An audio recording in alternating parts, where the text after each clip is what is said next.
Good morning students. ಕಳೆದ ಅವಧಿಯಲ್ಲಿ ನಾವು ಸೈಮನ್ ಆಯೋಗ ಹೇಗೆ ರಚನೆ ಆಯಿತು ಮತ್ತೆ ಆ ಒಂದು ಸೈಮನ್ ಆಯೋಗ ಜಾರಿಗೆ ಬರಲಿಕ್ಕೆ ಕಾರಣವಾದಂತಹ ಪ್ರಮುಖ ಅಂಶಗಳು ಏನೇನು, ನಂತರ ಆ ಒಂದು ಸೈಮನ್ ಆಯೋಗದ ಶಿಫಾರಸು ಅಥವಾ ಶಿಫಾರಸಿನಲ್ಲಿದ್ದಂತಹ ಪ್ರಮುಖ ವಿಚಾರಗಳು ಏನೇನು, ಅನಂತರ ಸೈಮನ್ ಆಯೋಗದ ವಿರುದ್ಧ ಭಾರತದ ಒಂದು ಪ್ರತಿಭಟನೆ ಹೇಗಾಯಿತು ಅನ್ನೋದ್ರ ಬಗ್ಗೆ ನಾವು ಕಳೆದ ತರಗತಿಯಲ್ಲಿ ಸುದೀರ್ಘವಾದಂತಹ ಒಂದು ಚರ್ಚೆಯನ್ನು ಮಾಡ್ತಾ ಹೋದೋ. ಅದರ ಒಂದು ಶಿಫಾರಸುಗಳು ಏನೇನು ಅನ್ನೋದ್ರ ಬಗ್ಗೆ ಕೂಡ ನಾವು ಹಂತ ಹಂತವಾಗಿ ಚರ್ಚೆಯನ್ನು ಕೂಡ ಮಾಡ್ತಾ ಹೋದೋ. ಇಂದು ಸೈಮನ್ ಆಯೋಗದ ಸಂದರ್ಭದಲ್ಲಿ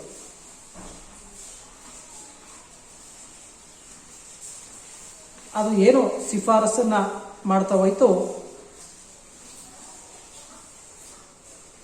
ಅದರ ವಿರುದ್ಧವಾಗಿ ಮೋತಿಲಾಲ್ ನೆಹರು ವರದಿ ಸೃಷ್ಟಿಯಾಗೋದು ನಾವು ನೋಡ್ತಾ ಹೋಗ್ಬೋದು. ಅದೇ ಅವಧಿಯಲ್ಲಿ 1928 ಸಂದರ್ಭದಲ್ಲಿ ಏನಾಗುತ್ತೆ, ಮೋತಿಲಾಲ್ ನೆಹರು ಅವರ ಒಂದು ವರದಿ ಕೂಡ ಅನುಷ್ಠಾನಕ್ಕೆ ಅಥವಾ ಅದು ಸರ್ಕಾರಕ್ಕೆ ಸಲ್ಲಿಸೋದು ನಾವು ನೋಡ್ತಾ ಹೋಗ್ಬೋದು. ಹಾಗಾದ್ರೆ ವಿದ್ಯಾರ್ಥಿಗಳೇ, ಏನು ಈ ಒಂದು ಸೈಮನ್ ಆಯೋಗದ ಶಿಫಾರಸ್ಸಿನ ವಿರುದ್ಧವಾಗಿ ಮೋತಿಲಾಲ್ ನೆಹರು ವರದಿ ಹೇಗೆ ಸಿದ್ಧಪಡಿಸ್ತಾ ಹೋಯಿತು, ಅದಕ್ಕೆ ಕಾರಣಗಳು ಏನೇನು, ಮತ್ತೆ ಅದರಲ್ಲಿ ಅಡಕವಾಗಿರುವಂತಹ ಅಂಶಗಳು ಏನೇನು ಅನ್ನೋದ್ರ ಬಗ್ಗೆ ನಾವು ಚರ್ಚೆಯನ್ನ ಆರಂಭಿಸ್ತಾ ಹೋಗೋಣ. ವಿದ್ಯಾರ್ಥಿಗಳೇ, ಈಗ ಆಲ್ರೆಡಿ ಹೇಳಿದೆ, ಭಾರತದ ರಾಜಕೀಯ ಭವಿಷ್ಯವನ್ನ ನಿರ್ಮಿಸುವಂತಹ ಏಕೈಕ ತೀರ್ಪುದಾರ ಬ್ರಿಟನ್ ಎಂಬುದನ್ನ ಸೈಮನ್ ಆಯೋಗದಲ್ಲಿ ಬ್ರಿಟನ್ ಸರ್ಕಾರ ತೋರಿಸಿರೋದು ನಾವು ನೋಡ್ತಾ ಹೋದೋ. ಅದು ಬ್ರಿಟನ್ನರ ಒಂದು ಅಹಂಕಾರದ ಸ್ವಭಾವ ಅಥವಾ ಅಹಂಕಾರವನ್ನು ಸೂಚಿಸುವಂತಹ ಒಂದು ಆಯೋಗ ಆಗಿರೋದನ್ನು ಕೂಡ ನೋಡ್ತಾ ಹೋದೋ. ಅದಕ್ಕೆ ಸಾಕ್ಷಿ ಏನಪ್ಪಾ ಅಂದ್ರೆ, ಸೈಮನ್ ಆಯೋಗದಲ್ಲಿ ಒಬ್ಬನೇ ಒಬ್ಬ ಭಾರತೀಯನಿಗೂ ಕೂಡ ಅವಕಾಶವನ್ನ ಕೊಡದೇ ಇರುವಂತದ್ದು. ಹೀಗಾಗಿ ಅವರ ದೃಷ್ಟಿಕೋನ ಏನಾಗಿತ್ತು, ಇಡೀ ಭಾರತದ ರಾಜಕೀಯ ಭವಿಷ್ಯವನ್ನು ನಿರ್ಧಾರವನ್ನ ಮಾಡುವಂಥದ್ದು ನಮ್ಮ ಬ್ರಿಟನ್ನರೇ ಹೊರತು ಈ ಒಂದು ಭಾರತೀಯರಲ್ಲ ಅನ್ನೋ ಒಂದು ಭಾವನೆ ಬ್ರಿಟನ್ ಸರ್ಕಾರದ ಆಗಿರೋದನ್ನ ನಾವು ನೋಡ್ತಾ ಹೋಗ್ಬೋದು. ಅದಕ್ಕೆ ಸೈಮನ್ ಕಮಿಷನ್ ಒಂದು ಉದಾಹರಣೆಯಾಗಿರೋದನ್ನ ಕೂಡ ನೋಡ್ತಾ ಹೋಗ್ಬೋದು. ಹೀಗೆ ಸ್ವರಾಜ್ಯ ಬೇಡಿಕೆ ಇಲ್ಲದಂತಹ ಅದರ ವರದಿಗಳು ಯಾವ ಪಕ್ಷಕ್ಕೂ ಕೂಡ ತೃಪ್ತಿಯಾಗಲಿಲ್ಲ. ಭಾರತದ ರಾಜ್ಯ ಕಾರ್ಯದರ್ಶಿಯಾದಂತಹ ಬರ್ಕನ್ ಹೆಡ್ ಏನ್ ಹೇಳ್ತಾನೆ ಅಂದ್ರೆ, ಸರ್ವ ಪಕ್ಷಗಳಿಗೆ ಒಮ್ಮತವಾಗುವ ಸಂವಿಧಾನವನ್ನ ರಚಿಸುವ ಯೋಗ್ಯತೆ ಭಾರತೀಯರಿಗೆ ಇಲ್ಲ ಎಂದು ಅವರು ಮೂದಲಿಸೋದನ್ನ ಅಂದ್ರೆ ಹೀಯಾಳಿಸೋದನ್ನ ನಾವು ನೋಡ್ತಾ ಹೋಗ್ಬೋದು. ಏನು ಈ ಒಂದು ಸೈಮನ್ ಆಯೋಗದ ಶಿಫಾರಸುಗಳು ಬ್ರಿಟನ್ ಸರ್ಕಾರಕ್ಕೆ ಹೋಯ್ತು, ಅದರ ವಿರುದ್ಧ ಎಲ್ಲ ಪಕ್ಷಗಳು ಭಾರತದಾದ್ಯಂತ ಏನ್ ಮಾಡ್ತವೆ, ವಿರೋಧವನ್ನು ವ್ಯಕ್ತಪಡಿಸ್ತಾ ಹೋಗ್ತವೆ. ಆ ಸಂದರ್ಭದಲ್ಲೇ ರಾಜ್ಯ ಕಾರ್ಯದರ್ಶಿಯಾದಂತಹ ಬರ್ಕನ್ ಹೆಡ್ ಏನ್ ಹೇಳ್ತಾನೆ ಅಂದ್ರೆ, ನಿಮ್ಮ ಎಲ್ಲಾ ಪಕ್ಷಗಳಿಗೂ ತೃಪ್ತಿಯಾಗುವಂತಹ ರೀತಿಯಲ್ಲಿ ಸಂವಿಧಾನವನ್ನ ರಚನೆಯನ್ನ ಮಾಡುವಂತಹ ಒಂದು ಯೋಗ್ಯತೆ ಭಾರತೀಯರಿಗೆ ಇಲ್ಲ ಎಂಬುದಾಗಿ ಅವನು ಮೂದಲಿಸೋದನ್ನು ನಾವು ನೋಡ್ತಾ ಹೋಗ್ಬೋದು. ಈ ಮಾತು ಪ್ರತಿಯೊಬ್ಬ ಭಾರತೀಯನನ್ನ ಕೇಳಿಸೋದನ್ನು ನಾವು ನೋಡ್ತಾ ಹೋಗ್ಬೋದು. ಹೀಗಾಗಿ ಕಾಂಗ್ರೆಸ್ ಏನ್ ಮಾಡುತ್ತೆ, ಅದನ್ನ ಸವಾಲಾಗಿ ಸ್ವೀಕಾರವನ್ನ ಮಾಡ್ತಾ ಹೋಗುತ್ತೆ.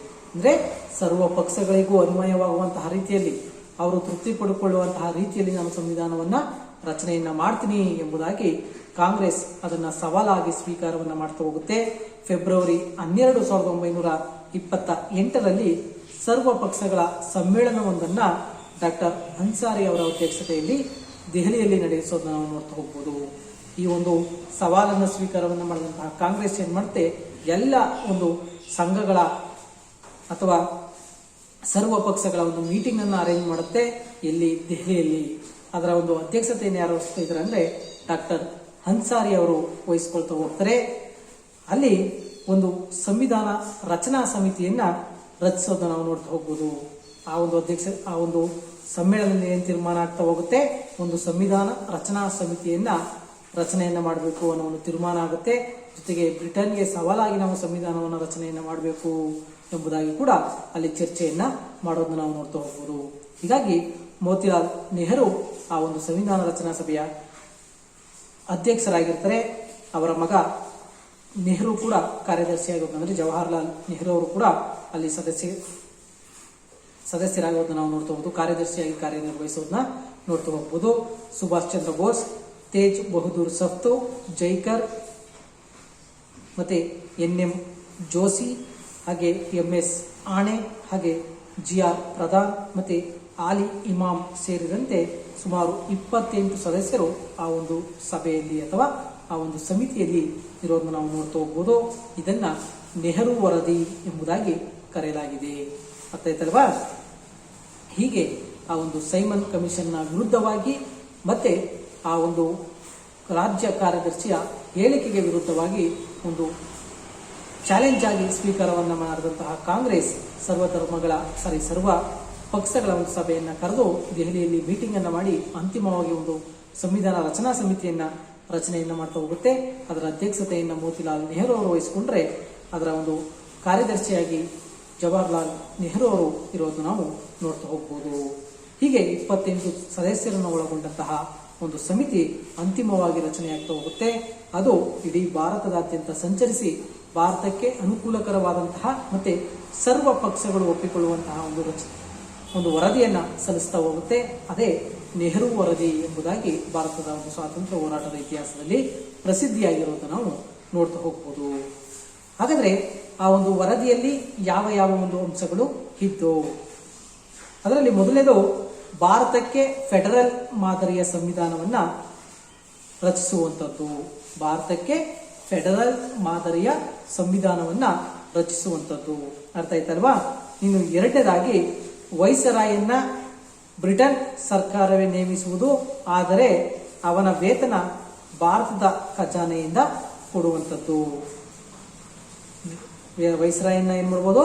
ಬ್ರಿಟನ್ ಸರ್ಕಾರ ನೇಮಿಸಬಹುದು, ಆದ್ರೆ ಅವನಿಗೆ ವೇತನವನ್ನು ಕೊಡುವಂಥದ್ದು ಭಾರತದ ಒಂದು ಖಜಾನೆಯಿಂದ ಕೊಡುವಂಥದ್ದು. ಇನ್ನು ಮೂರನೇದಾಗಿ ವೈಸರಾಯಿ ಅಧ್ಯಕ್ಷತೆಯಲ್ಲಿ ಪೂರ್ಣ ಪ್ರಾತಿನಿಧಿಕ ಸರ್ಕಾರವನ್ನ ಸ್ಥಾಪಿಸುವಂಥದ್ದು. ವೈಸರಾಯ್ನ ಅಧ್ಯಕ್ಷನಾಗಿರ್ತಾನೆ, ಅವನ ಒಂದು ಅಧ್ಯಕ್ಷತೆಯಲ್ಲಿ ಪೂರ್ಣ ಪ್ರಾತಿನಿಧಿಕ ಸರ್ಕಾರವನ್ನ ಸ್ಥಾಪನೆಯನ್ನ ಮಾಡುವಂಥದ್ದು. ಕಾರ್ಯಾಂಗ ಶಾಸಕಾಂಗಕ್ಕೆ ಹೆಚ್ಚಿನ ಜವಾಬ್ದಾರಿಯನ್ನ ನೀಡುವಂಥದ್ದು. ಕಾರ್ಯಾಂಗ ಮತ್ತೆ ಶಾಸಕಾಂಗ ಏನಿವೆ ಅವುಗಳಿಗೆ ಹೆಚ್ಚಿನ ಒಂದು ಜವಾಬ್ದಾರಿಯನ್ನ ನೀಡುವಂಥದ್ದು. ಇನ್ನು ನಾಲ್ಕನೇದಾಗಿ ಕೇಂದ್ರ ಶಾಸನ ಸಭೆ ಏನ್ ಮಾಡಬೇಕು? ದ್ವಿಸದನದಿಂದ ಕೂಡಿರಬೇಕು. ಮೇಲ್ಮನೆ 200 ಹಾಗೆ ಕೆಳಮನೆ 500 ಸದಸ್ಯರಿಂದ ಕೂಡಿರುವಂಥದ್ದು. ಮೇಲ್ಮನೆ 200 ಜನ ಸದಸ್ಯರನ್ನು ಒಳಗೊಂಡ್ರೆ ಕೆಳಮನೆ 500 ಜನ ಸದಸ್ಯರಿಂದ ಕೂಡುವಂಥದ್ದು.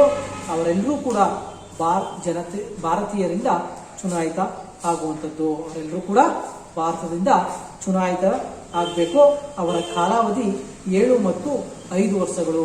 ಅವರ ಕಾಲಾವಧಿ 7 ಮತ್ತು 5 ವರ್ಷಗಳಾಗಿರೋದು ನಾವು ನೋಡ್ತಾ ಹೋಗ್ಬೋದು.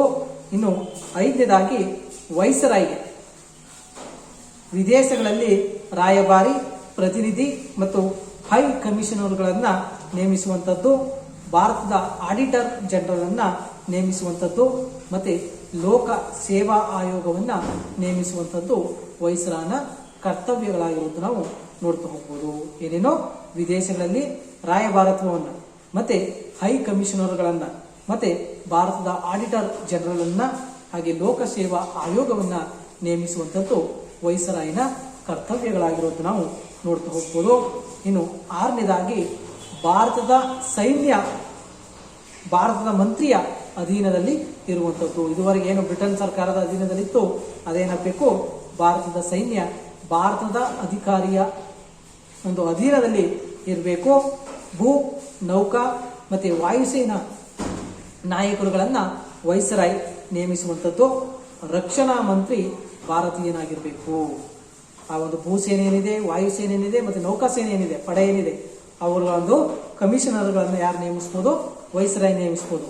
ಆದರೆ ರಕ್ಷಣಾ ಮಂತ್ರಿ ಏನಿದ್ದಾರೆ ಅವನು ಭಾರತೀಯನಾಗಿರ್ಬೇಕು ಅನ್ನೋ ಒಂದು ವರದಿಯನ್ನದು ಶಿಫಾರಸನ್ನ ಮಾಡೋದು ನಾವು ನೋಡ್ತಾ ಹೋಗ್ಬೋದು. ಇನ್ನು ಏಳನೇದಾಗಿ ಸಾರ್ವಜನಿಕ ಸೇವೆಗಳನ್ನ ಕೇಂದ್ರ ಶಾಸನ ಸಭೆಗೆ ವಹಿಸುವಂಥದ್ದು. ಸಾರ್ವಜನಿಕ ಕೆಲಸಗಳನ್ನ ಅಥವಾ ಸಾರ್ವಜನಿಕ ಏನೋ ಯೋಜನೆಗಳನ್ನು ಸಿದ್ಧಪಡಿಸಬೇಕು, ಅವರಿಗೆ ಸಂಬಂಧಪಟ್ಟಂತಹ ಒಂದು ಕಾನೂನುಗಳನ್ನು ಜಾರಿಗೆ ತರುವುದಾಗಿರ್ಬೋದು, ಹಾಗೆ ಯೋಜನೆಗಳನ್ನು ತರುವಂತದ್ದಾಗಿರ್ಬೋದು. ಒಟ್ಟಿನಲ್ಲಿ ಸಾರ್ವಜನಿಕ ಸೇವೆಗಳೇನಿವೆ ಅವುಗಳು ಏನಾಗಬೇಕು? ಕೇಂದ್ರ ಶಾಸನ ಸಭೆಗೆ ವಹಿಸುವಂಥದ್ದು. ಇನ್ನು 8ನೇದಾಗಿ ಕೋಮುವಾರು ಪ್ರಾತಿನಿಧ್ಯ ಏನಿದೆ ಅದನ್ನ ರದ್ದುಪಡಿಸುವಂಥದ್ದು. ಅಂದರೆ ಮುಸ್ಲಿಮರ ಮೇಲೆ, ಹಾಗೆ ಅಲ್ಪಸಂಖ್ಯಾತರ ಮೇಲೆ, ಹಾಗೆ ಸಿಖ್ಖರ ಮೇಲೆ, ಇವರ ಮೇಲೆ ಏನು ಕೋಮುವಾರು ಮತ ಪ್ರಾತಿನಿಧ್ಯವನ್ನು ಕೊಟ್ಟಿರ್ತಾರೆ ಅದನ್ನ ರದ್ದುಪಡಿಸಬೇಕು. ಭಾರತ ಒಂದು ಜಾತ್ಯತೀತ ರಾಷ್ಟ್ರವಾಗಿ ಇರಬೇಕು ಅನ್ನೋ ಒಂದು ಶಿಫಾರಸನ್ನು ಮಾಡ್ತಾ ಹೋಗ್ತಾರೆ. ಇನ್ನು 9ನೇದಾಗಿ ಕೇಂದ್ರ ಮತ್ತು ರಾಜ್ಯಗಳ ನಡುವೆ ಉಂಟಾಗುವಂತಹ ಜಗಳಗಳನ್ನ ಬಗೆಹರಿಸಲು ಸುಪ್ರೀಂ ಕೋರ್ಟ್ ಅನ್ನ ಸ್ಥಾಪಿಸುವಂಥದ್ದು. ಕೇಂದ್ರ ಮತ್ತು ರಾಜ್ಯಗಳ ನಡುವೆ ಉಂಟಾಗುವಂತಹ ಕಲಹಗಳೇನಿವೆ ಅವುಗಳನ್ನು ಬಗೆಹರಿಸಲಿಕ್ಕೆ ಸುಪ್ರೀಂ ಕೋರ್ಟ್ ಅನ್ನ ಸ್ಥಾಪನೆಯನ್ನ ಮಾಡ್ಕೋಬೇಕು. ಇನ್ನು ಪ್ರಾಂತ್ಯಗಳ ಗವರ್ನರ್ಗಳು ಚಕ್ರವರ್ತಿಯಿಂದ ಆಯ್ಕೆ ಆಗಬೇಕು. ಏನು ಬ್ರಿಟನ್ ಸರ್ಕಾರ ನೇಮಿಸ್ತಾ ಇರುತ್ತೆ ಅದುವರೆಗೆ ಅದು ಬದಲಾವಣೆ ಆಗಬೇಕು. ಪ್ರಾಂತ್ಯಗಳ ಗವರ್ನರ್ಗಳೇನಿದ್ರೆ ಅವರನ್ನ ಚಕ್ರವರ್ತಿ ನೇಮಿಸುವಂತಹ ಅಧಿಕಾರವನ್ನ ನೀಡಬೇಕು. 11ನೇದು ವಯಸ್ಕರ ಮತದಾನ ಪದ್ಧತಿಯನ್ನ ಜಾರಿಗೆ ತರುವಂಥದ್ದು. ಭಾಷಾವಾರು ಪ್ರಾಂತ್ಯಗಳ ರಚನೆಯನ್ನ ಮಾಡಬೇಕು. ವಯಸ್ಕರ ಮತದಾನ ಪದ್ಧತಿಯನ್ನ ಜಾರಿಗೊಳಿಸುವಂಥದ್ದು ಮತ್ತೆ ಭಾಷಾವಾರು ಭಾಷೆಯ ಆಧಾರದ ಮೇಲೆ ರಾಜ್ಯಗಳನ್ನ ನಿರ್ಮಾಣವನ್ನ ಮಾಡುವಂಥದ್ದು. ಇನ್ನು 12ನೇದಾಗಿ ಹೈಕೋರ್ಟ್ಗಳು ಭಾರತದ ಸರ್ಕಾರ ಆಡಳಿತದ ನಿಯಂತ್ರಣದಲ್ಲಿ ಇರಬೇಕು. ಹೈಕೋರ್ಟ್ಗಳು ಭಾರತದ ಸರ್ಕಾರದ ಒಂದು ಆಡಳಿತದ ನಿಯಂತ್ರಣದಲ್ಲಿ ಇರಬೇಕು. ಮತ್ತೆ 19 ಮೂಲಭೂತ ಹಕ್ಕುಗಳು ಕೂಡ ಆ ಒಂದು ಶಿಫಾರಸಿನಲ್ಲಿ ಇರಬೇಕು ಅಥವಾ ಆ ವರದಿಯಲ್ಲಿ ಇರುವಂತೆ ನೋಡ್ಕೊಳ್ಳುತ್ತೆ. 19 ಯಾವ್ಯಾವ ಅನ್ನೋದ್ರ ಬಗ್ಗೆ ಮಾಹಿತಿ ಇಲ್ಲ. 19 ಮೂಲಭೂತ ಹಕ್ಕುಗಳನ್ನು ಕೂಡ ಶಿಫಾರಸನ್ನ ಮಾಡ್ತಾ ಹೋಗ್ತವೆ. ಅರ್ಥ ಆಯ್ತಲ್ವಾ? ಹೀಗೆ ಸುಮಾರು 13 ಶಿಫಾರಸುಗಳನ್ನ ನೆಹರು ವರದಿ ಸಲ್ಲಿಸೋದನ್ನ ನಾವು ನೋಡ್ತಾ ಹೋಗ್ಬೋದು. ಮೊದಲನೇದೇನು, ಭಾರತಕ್ಕೆ ಫೆಡರಲ್ ಮಾದರಿಯ ಸಂವಿಧಾನವನ್ನು ಸೂಕ್ತವಾಗಿ ರಚನೆಯನ್ನ ಮಾಡುವಂಥದ್ದು. ವೈಸರಾಯನ್ನ ಬ್ರಿಟನ್ ಸರ್ಕಾರ ನೇಮಿಸಲು ಕೂಡ ಅವನಿಗೆ ವೇತನವನ್ನ ಭಾರತದ ಖಜಾನೆಯಿಂದ ಕೊಡುವಂಥದ್ದು. ಹಾಗೆ ವೈಸರಾಯನ ಅಧ್ಯಕ್ಷತೆಯಲ್ಲಿ ಪೂರ್ಣ ಪ್ರಾತಿನಿಧಿಕ ಸರ್ಕಾರವನ್ನು ಸ್ಥಾಪನೆಯನ್ನ ಮಾಡುವಂಥದ್ದು. ಮತ್ತೆ ಕೇಂದ್ರ ಸರ್ಕಾರ ಅಥವಾ ಕೇಂದ್ರ ಶಾಸನ ಸಭೆ ಏನಿದೆ ಅದು ದ್ವಿಸದನದಿಂದ ಕೂಡಿರಬೇಕು. ಮೇಲ್ಮನೆ 200 ಜನ ಮತ್ತೆ ಕೆಳಮನೆ 500 ಜನ ಸದಸ್ಯರಿಂದ ಕೂಡಿದ್ದು ಅವರು ಭಾರತೀಯರಿಂದ ಚುನಾಯಿತರಾಗಬೇಕು. ಅವರ ಕಾಲಾವಧಿ 7 ಮತ್ತು 5 ವರ್ಷಗಳಾಗಿರ್ತವೆ. ಇನ್ನು ವೈಸರಾಯಿಗೆ ವಿದೇಶಗಳಲ್ಲಿ ರಾಯಭಾರಿ, ಪ್ರತಿನಿಧಿ ಹಾಗೆ ಹೈ ಕಮಿಷನರ್ಗಳು ಮತ್ತೆ ಆಡಿಟರ್ ಜನರಲ್ಗಳನ್ನ ನೇಮಿಸುವಂಥದ್ದು. ಲೋಕ ಸೇವಾ ಆಯೋಗವನ್ನ ನೇಮಿಸುವಂತಹ ಅಧಿಕಾರವನ್ನ ನೀಡ್ತಾ ಹೋಗ್ಬೇಕು. ಇನ್ನು ಭಾರತದ ಸೈನ್ಯ ಭಾರತ ಮಂತ್ರಿಯ ಅಧೀನದಲ್ಲಿರಬೇಕು. ಅಂದ್ರೆ ರಕ್ಷಣಾ ಮಂತ್ರಿ ಭಾರತೀಯನಾಗಿರ್ಬೇಕು. ಇನ್ನು ಭೂಪಡೆ, ವಾಯುಪಡೆ ಹಾಗೆ ಈ ಒಂದು ನೌಕಾಪಡೆ ಏನಿದೆ ಅದರ ಒಂದು ನಾಯಕರುಗಳು ವೈಸರಾಯನಿಂದ ನೇಮಕ ಆಗಬೇಕು. ಮತ್ತೆ ಕೋಮುವಾರು ಪ್ರಾತಿನಿಧ್ಯ ಏನಿದೆ ಅದು ರದ್ದಾಗಬೇಕು. ಮತ್ತೆ ಕೇಂದ್ರ ಮತ್ತು ರಾಜ್ಯಗಳ ನಡುವೆ ಸೃಷ್ಟಿಯಾಗುವಂತಹ ಕಲಹಗಳನ್ನು ಬಗೆಹರಿಸಲಿಕ್ಕೆ ಒಂದು ಸುಪ್ರೀಂ ಕೋರ್ಟ್ ಅನ್ನು ಸ್ಥಾಪನೆಯನ್ನ ಮಾಡಬೇಕು. ಮತ್ತೆ ಪ್ರಾಂತ್ಯಗಳ ಗವರ್ನರ್ಗಳನ್ನ ಚಕ್ರವರ್ತಿಗಳು ನೇಮಿಸ್ತಾ ಹೋಗಬೇಕು. ವಯಸ್ಕರ ಮತದಾನ ಪದ್ಧತಿಯನ್ನು ಜಾರಿಗೊಳಿಸುವಂಥದ್ದು, ಭಾಷಾವಾರು ಪ್ರಾಂತ್ಯಗಳ ರಚನೆಯನ್ನು ಮಾಡುವಂಥದ್ದು, ಹಾಗೆ ಹೈಕೋರ್ಟ್ಗಳು ಭಾರತದ ಒಂದು ಅಧೀನದಲ್ಲಿ ಇರಬೇಕು. ಮತ್ತೆ 19 ಮೂಲಭೂತ ಹಕ್ಕುಗಳನ್ನ ಒಳಪಡಿಸಬೇಕು ಎಂಬುದಾಗಿ ನೆಹರು ಅವರ ವರದಿ ಸಲ್ಲಿಸೋದು ನಾವು ನೋಡ್ತಾ ಹೋಗ್ಬೋದು. ಮೇಲಿನ ಒಂದು ಅಂಶಗಳನ್ನ ರಾಜ್ಯಾಂಗವನ್ನು ಒಪ್ಪಿದಂತಹ ಕಾಂಗ್ರೆಸ್ ಡಿಸೆಂಬರ್ 31, 1928 ಒಳಗಾಗಿ ಬ್ರಿಟನ್ ಸಂಸತ್ ಡೊಮಿನಿಯನ್ ಅಂತಸ್ತು ಕೊಡದಿದ್ದರೆ ಅಹಿಂಸಾತ್ಮಕ ಹೋರಾಟವನ್ನು ಆರಂಭಿಸುವುದಾಗಿ ತಿಳಿಸ್ತಾ ಹೋಗುತ್ತೆ. ಆದರೆ ವರದಿ ತನ್ನ ಉದ್ದೇಶ ಸಾಧಿಸುವಲ್ಲಿ ವಿಫಲ ಆಗುವುದನ್ನು ನಾವು ನೋಡ್ತಾ ಹೋಗ್ಬೋದು. ಅಂದ್ರೆ ಹೀಗೆ ಸೈಮನ್ ಕಮಿಷನ್ನ ವಿರುದ್ಧವಾಗಿ ವರದಿಯನ್ನ ರೆಡಿ ಮಾಡಿದಂತಹ ನೆಹರು ಅವರು ಏನ್ ಮಾಡ್ತಾರೆ, ಈ ಒಂದು ವರದಿಯನ್ನ ಬ್ರಿಟನ್ ಸರ್ಕಾರಕ್ಕೆ ಸಲ್ಲಿಸ್ತಾ ಹೋಗ್ತಾರೆ. ಅಲ್ಲಿ ಕಾಂಗ್ರೆಸ್ ಇದನ್ನು ಒಪ್ಕೊಳ್ತಾ ಹೋಗುತ್ತೆ. ಆದರೆ ಬ್ರಿಟನ್ನರು ಇದನ್ನ ಒಪ್ಕೊಳ್ಳೋದಿಲ್ಲ. ಕೊನೆಗೆ ಈ ವರದಿ ತನ್ನ ಉದ್ದೇಶವನ್ನು ಸಾಧಿಸಲು ಕೂಡ ವಿಫಲ ಆಗ್ತಾ ಹೋಗುತ್ತೆ. ಇದಾದ ನಂತರ ಭಾರತದ ಸ್ವಾತಂತ್ರ್ಯ ಹೋರಾಟದಲ್ಲಿ ಆದಂತಹ ಪ್ರಮುಖ ಬೆಳವಣಿಗೆ ಏನಂದ್ರೆ ಜಿನ್ನಾರವರ 14 ಅಂಶಗಳು. ಮೊದಲು ರಾಷ್ಟ್ರೀಯತೆಯ ಉದ್ದೇಶದಿಂದ ರಾಷ್ಟ್ರೀಯವಾದಿಯಾದಂತಹ ಮಹಮ್ಮದ್ ಅಲಿ ಜಿನ್ನಾ ಕೊನೆಗೆ ಕಾಂಗ್ರೆಸ್ನ ಜನಪ್ರಿಯತೆಯನ್ನ ಸಹಿಸದೆ ಮುಸ್ಲಿಂ ಲೀಗನ್ನ ಸೇರಿ ಕೋಮುವಾದವನ್ನು ಬೆಳೆಸುವಂತಹ ಒಂದು ಕೆಲಸವನ್ನ ಮಾಡ್ತಾ ಹೋಗ್ತಾನೆ. ಮೊದಲು ಅವನೇನಾಗಿರ್ತಾನೆ, ರಾಷ್ಟ್ರೀಯವಾದಿಯಾಗಿರ್ತಾನೆ. ನಾವೆಲ್ಲರೂ ಒಂದು ಅನ್ನೋ ಒಂದು ಭಾವನೆಯನ್ನ ಹೊಂದಿರ್ತಾನೆ. ಯಾವಾಗ ಭಾರತದಲ್ಲಿ ಕಾಂಗ್ರೆಸ್ ತನ್ನ ಜನಪ್ರಿಯತೆಯನ್ನು ಗಳಿಸಿಕೊಳ್ತಾ ಇರುತ್ತೆ, ಅದಕ್ಕೆ ಪ್ರತಿಸ್ಪರ್ಧಿಯಾಗಿ ಮುಸ್ಲಿಂ ಲೀಗನ್ನ ಸ್ಥಾಪನೆಯನ್ನ ಆಗುತ್ತೆ. ಆ ಮುಸ್ಲಿಂ ಲೀಗನ್ನ ಜನಪ್ರಿಯಗೊಳಿಸುವಂತಹ ಕೆಲಸವನ್ನ ಮಹಮ್ಮದ್ ಅಲಿ ಜಿನ್ನಾ ವಹಿಸಿಕೊಳ್ತಾ ಹೋಗ್ತಾನೆ. ಹೀಗೆ ಕೋಮುವಾದವನ್ನು ಸೃಷ್ಟಿಸುವಂತಹ ಒಂದು ನಾಯಕನಾಗಿ ಅವನು ಹೊರಹೊಮ್ಮುವುದನ್ನು ನಾವು ನೋಡ್ತಾ ಹೋಗ್ಬೋದು. ದುಂಡು ಮೇಜಿನ ಸಮ್ಮೇಳನಗಳಲ್ಲಿ ಭಾಗವಹಿಸಿ ಪ್ರತ್ಯೇಕ ಪಾಕಿಸ್ತಾನದ ಬೇಡಿಕೆಯನ್ನ ಮುಂದಿಟ್ಟು ಕಾಂಗ್ರೆಸ್ನ ಸ್ವರಾಜ್ಯ ಬೇಡಿಕೆಯನ್ನ ವಿರೋಧಿಸ್ತಾ ಹೋಗ್ತಾನೆ. 1928ರ ನೆಹರು ವರದಿಯನ್ನ ಸಿದ್ಧಪಡಿಸಿದಾಗ ಅದನ್ನು ಕೂಡ ಒಪ್ಪದಂತಹ ಜಿನ್ನಾ ಮಾರ್ಚ್ 28, 1929ರಂದು ದೆಹಲಿಯ ಮುಸ್ಲಿಂ ಲೀಗ್ ಸಭೆಯಲ್ಲಿ ತನ್ನದೇ ಆದಂತಹ 14 ಅಂಶಗಳನ್ನ ಅವನು ರಚನೆಯನ್ನ ಮಾಡೋದು ನಾವು ನೋಡ್ತಾ ಹೋಗ್ಬೋದು. ಒಂದು ಕಡೆ ಸೈಮನ್ ಕಮಿಷನ್ನ ವಿರುದ್ಧವಾಗಿ ಮೋತಿಲಾಲ್ ನೆಹರು ಅವರ ಒಂದು ಅಧ್ಯಕ್ಷತೆಯಲ್ಲಿ ನೆಹರು ವರದಿ ಸಿದ್ಧಪಡಿಕೊಳ್ತಾ ಹೋಗುತ್ತೆ. ಅದನ್ನ ಕಾಂಗ್ರೆಸ್ ಒಪ್ಕೊಳ್ಳುತ್ತೆ, ಆದರೆ ಮುಸ್ಲಿಂ ಲೀಗ್ ಒಪ್ಕೊಳ್ಳೋದಿಲ್ಲ. ಅದಕ್ಕೆ ಪ್ರತಿಸ್ಪರ್ಧಿಯಾಗಿ ಜಿನ್ನಾ ಏನ್ ಮಾಡ್ತಾನೆ, ತನ್ನದೇ ಆದಂತಹ 14 ಅಂಶಗಳ ಒಂದು ವರದಿಯನ್ನ ಸಲ್ಲಿಸ್ತಾ ಹೋಗ್ತಾನೆ.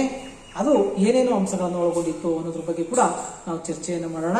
ಮೊದಲನೇದಾಗಿ ಏನಪ್ಪಾ ಅಂತಂದ್ರೆ, ಮುಂದಿನ ಭಾರತ ಸಂವಿಧಾನ ಸಂಯುಕ್ತ ಸರ್ಕಾರವಾಗಿರಬೇಕು, ಪ್ರಾಂತ್ಯ ಸರ್ಕಾರಗಳಿಗೆ ಹೆಚ್ಚಿನ ಅಧಿಕಾರವನ್ನ ನೀಡಬೇಕು.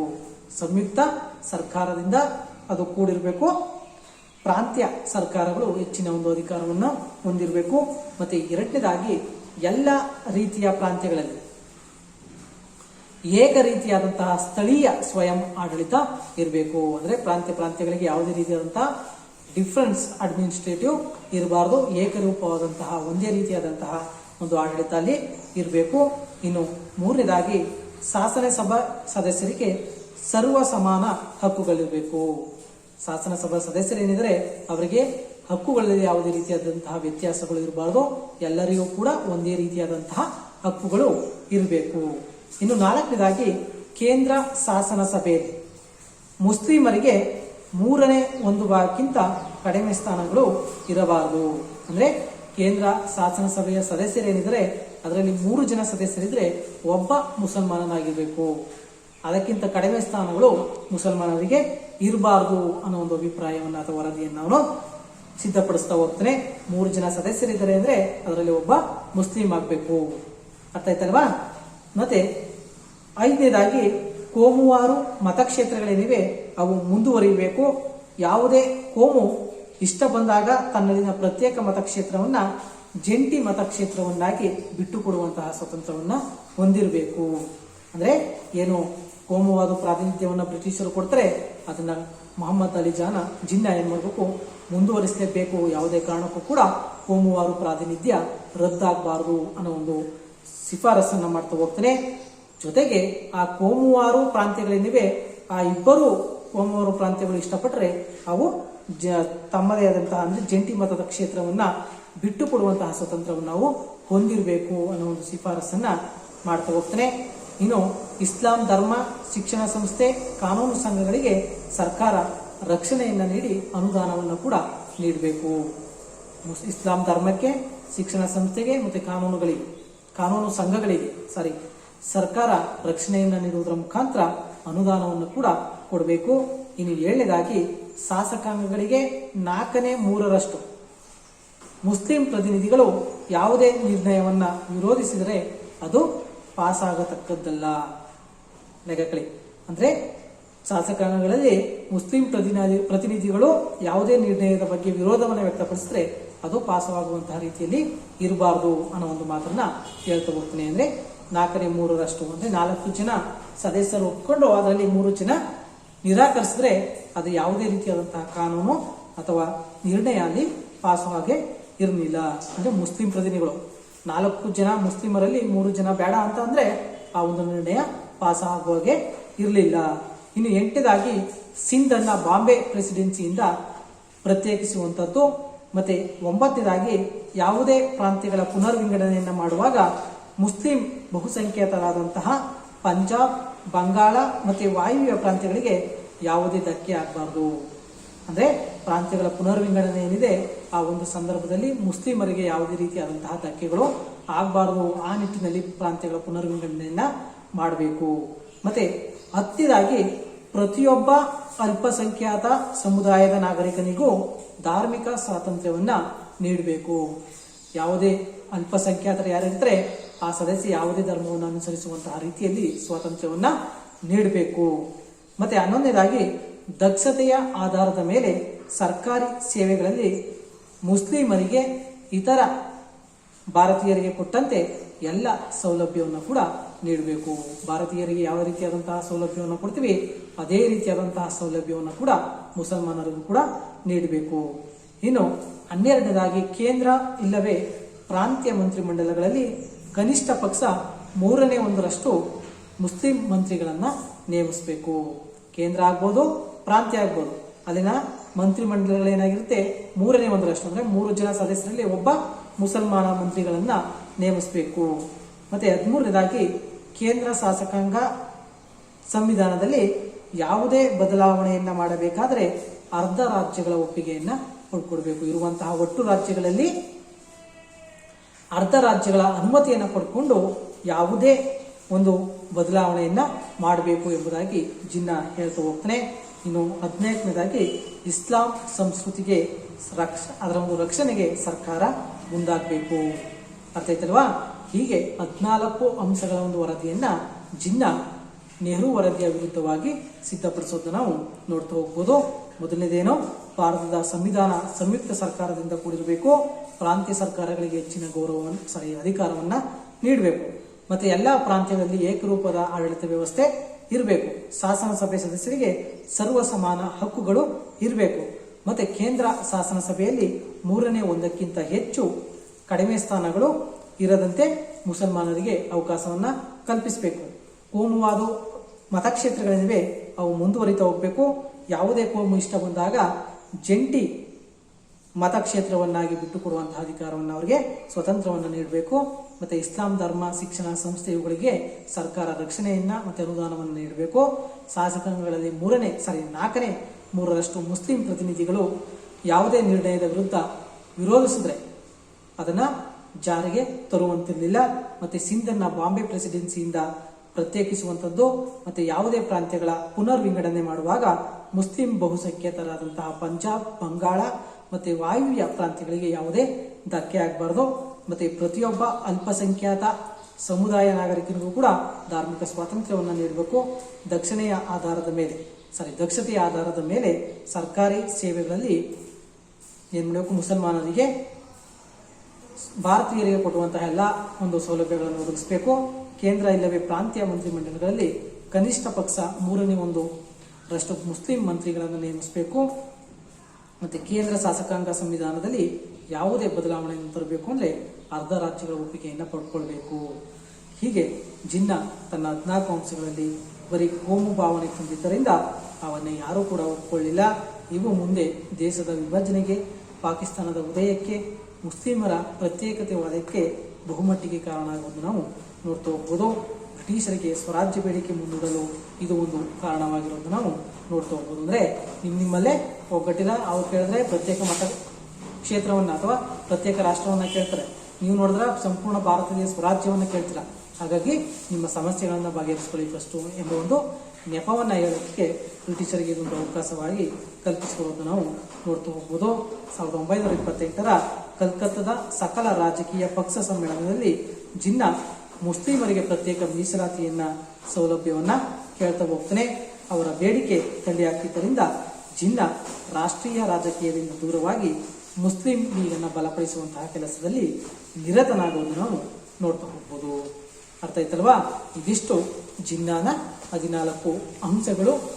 ಇದು ಕೂಡ ನಿಮ್ಮ ಒಂದು ನೆನಪಲ್ಲಿ ಅಥವಾ ನಿಮ್ಮ ಅಧ್ಯಾಯದಲ್ಲಿ ಇರಲಿ. ಇದರಲ್ಲಿ ಏನಾದರೂ ಡೌಟ್ಸ್ ಇದ್ರೆ ಕೇಳಿ. ಮುಂದಿನ ಅವಧಿಯಲ್ಲಿ ನಾವೇನು ಮಾಡೋಣ, ದುಂಡು ಮೇಜಿನ ಸಮ್ಮೇಳನಗಳ ಬಗ್ಗೆ ಚರ್ಚೆಯನ್ನ ಮಾಡ್ತಾ ಹೋಗೋಣ. Thank you.